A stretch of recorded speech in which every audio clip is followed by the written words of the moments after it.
Welcome to The Explainer. Today, we're diving into a source that really challenges the historical narrative of Adolf Hitler. Now, this isn't about changing the facts of his horrific atrocities, but about understanding how the story of his evil was written and why that really matters. These were the final, defiant words of Adolf Hitler. And a source we're looking at today says, these words, well, they kind of hint at something bigger. A meticulously constructed legacy that deserves a much closer look than what you might find in a standard history book. So the source we're digging into today really pushes us to look beyond that simple label of evil. It poses a pretty big question.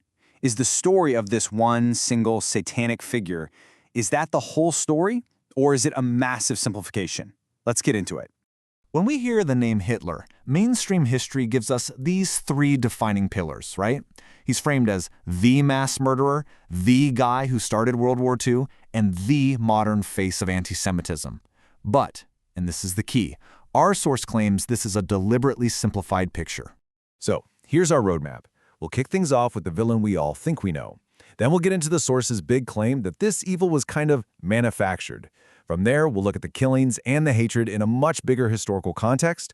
We'll question how the war really started and wrap it all up with this super powerful idea of the victor's narrative. All right, Section 1, a manufactured evil, deconstructing a global narrative. This is where the source really lays out its core idea, that the image of Hitler as this one-of-a-kind, unparalleled evil, well, it might just be a story we were told to make a really messy time in history a lot easier to swallow. Okay, on to Section 2, killings in a new light. So let's tackle that first big pillar, mass murder. The source does something pretty controversial here. It reframes this whole thing with a difficult but purely numerical comparison. Okay, so when you look at these numbers, the source makes a pretty startling point, based on the numbers alone. When you just rank the 20th century's deadliest regimes by the sheer volume of people killed, Hitler's regime, for all its absolute horror, doesn't even land in the top 2.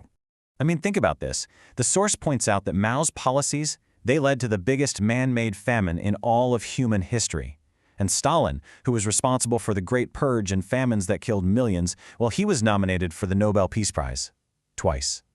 So, why is Hitler the name we all immediately jump to when we think of mass murder? Well, the source argues it's all about the public narrative. You see, while other dictators were wrapping up their atrocities in fancy language like progress or revolution, Hitler was, well, he was open about it. He was unapologetically evil in his speeches. And according to the source, that made him the perfect, easy-to-point-to bad guy for the whole world. All right, Section 3, hatred's deeper roots. Now for that second pillar, anti-Semitism. The story we usually hear frames this as, a uniquely Nazi thing. But the source we're looking at says, hold on a second, Hitler didn't create this hatred, he was just its most terrifying amplifier. And wow, this timeline really drives that point home, doesn't it? Anti-Semitism wasn't dreamed up in a bunker in the 1930s. I mean, look at this. The expulsion and persecution of Jewish people was happening all across Europe for literally thousands of years. Yeah, he didn't invent it. He just knew exactly how to use it. He weaponized centuries of religious fighting and economic jealousy, and he used the Jewish community as the perfect scapegoat for every single one of Germany's problems after they lost World War I. So if this hatred was everywhere, why is it just Hitler's name that's forever tied to it? The source suggests it's because he took it to its most extreme, most systematic, and most visible conclusion. He didn't invent the fire, right? But he was the one who poured gasoline all over it and aimed it at the world. That's how his name became synonymous with the crime. Okay, Section 4, the start of a war.